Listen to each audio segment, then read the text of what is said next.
MP अजब है, सबसे गजब है। यह गाना एमपी सरकार ने भले ही प्रदेश का पर्यटन बढ़ाने के लिए बनाया हो, लेकिन यहाँ के कुछ गांव वाकई अजब गजब है। मध्य प्रदेश के ऐसे ही एक गांव आगर मालवा भी है। अगर आपसे कहा जाए कि किसी गांव के 2 सांसद हों और 2 विधायक, 4 तहसीलदार सहित गांव 2 जनपद पंचायत, 4 थाने, 2 ग्राम पंचायतों में विभाजित हुआ हो, तो यह सुनने में जरूर अचरज भरा प्रतीत होगा। लेकिन आगर जिले के ग्राम आमला की यह वास्तविक हकीकत है। इंदौर कोटा राजमार्ग पर स्थित करीब 1300 की आबादी वाला यह गांव अलग अलग क्षेत्रों में बटा हुआ है।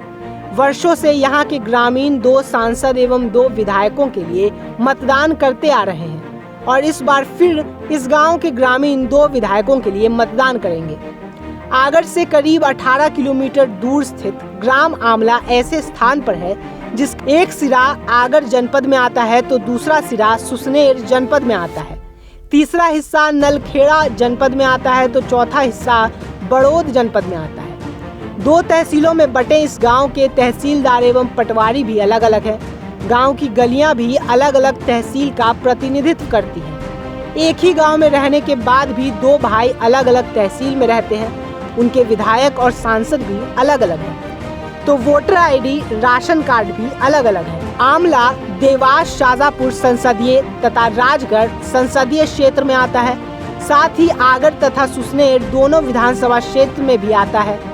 जब लोकसभा के चुनाव होते हैं तो इसी गांव के आधे मतदाता राजगढ़ संसदीय क्षेत्र के लिए मतदान करते हैं तो आधे देवास शाजापुर संसदीय क्षेत्र के लिए मतदान करते हैं।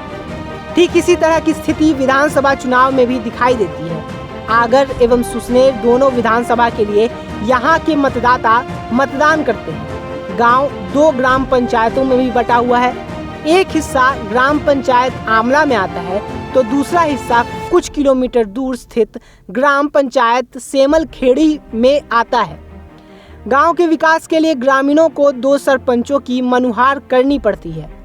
कहते हैं कि हर सिक्के के 2 पहलू होते हैं। ऐसा ही कुछ इस गांव के साथ भी है। इस गांव की जो विशेषता है जिसके कारण यह गांव सुर्खियां तो बटोर रहा है, लेकिन यही खासियत ग्रामीणों के लिए खासी परेशानी का सबब भी बन रही है। ग्रामीण शासकीय दफ्तरों के चक्कर लगाते नजर आते हैं। सबसे बड़ी परेशानी उनको तब होती है जब उनको अपने घर एवं जमीन से जुड़े कागजात संपन्न कराने के लिए अलग अलग तहसीलों के चक्कर लगाने पड़ते हैं।